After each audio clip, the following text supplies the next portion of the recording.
Welcome. Trade of the day here is going to be NIO. Just like yesterday, sometimes you're a little bit late to the party. NIO super strong. Again, 2-day sessions in a row. But it was about going back to yesterday to find the pattern for what I thought was a relatively easy execution. I'm changing things up a little bit. Sometimes I'll go higher time frame to show you the levels. I'm just literally going to show you a 3-minute chart of NIO yesterday and then a 3-minute chart of what we're looking at here today. Now, if you were following along, after NIO made that ridiculous, try to break the bottom, hold at 20 even, and then breakout move in the AM right to 21, little consolidation at 21, push right to 22. Just super strong action. And when we're late to the party, remember we're looking at longs right in here, those dips. We're playing that 21.40 to 50 for dips into the high, rinsing and repeating.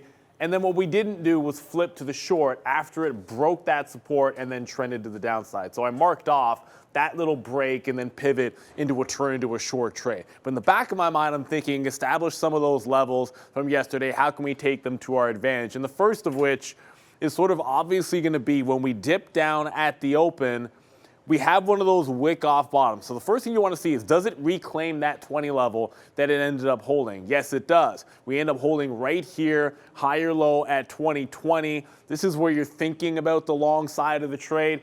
It's always going to be, it's similar support to where you had there and then a little bit of a jump off. I'm not expecting it to be as strong. The market, was thinking a little bit of a sell side at that time as well. But then you look at this breakout style trade. Always missing the breakout on NIO. It's like it puts in that higher low where you want that support and then gives you that break of the high of the day. The next best thing to, if you don't get this break and play it into 60, is to simply do what we did yesterday. Get right in there, buying the dip from the breakout and then scalping to that high. That's what the entire pattern that we're looking for at those higher prices, which ended up working, and then do it until it breaks that support and you can flip into a short, or the opposite. What we're hoping would happen yesterday did happen today, where it does eventually take out the top. You're then going long again at 2080, playing it into 21, and then we're going long again at 21 and trying to play it into the high that it's holding right now, holding the top end channel, along with the overall market, which is holding a channel at that top. Relative strength in NIO. It's only up 1%. When a stock is trending, you want to make sure that you're trying to get involved, either holding the trend the entire way or just finding yourself multiple entry points.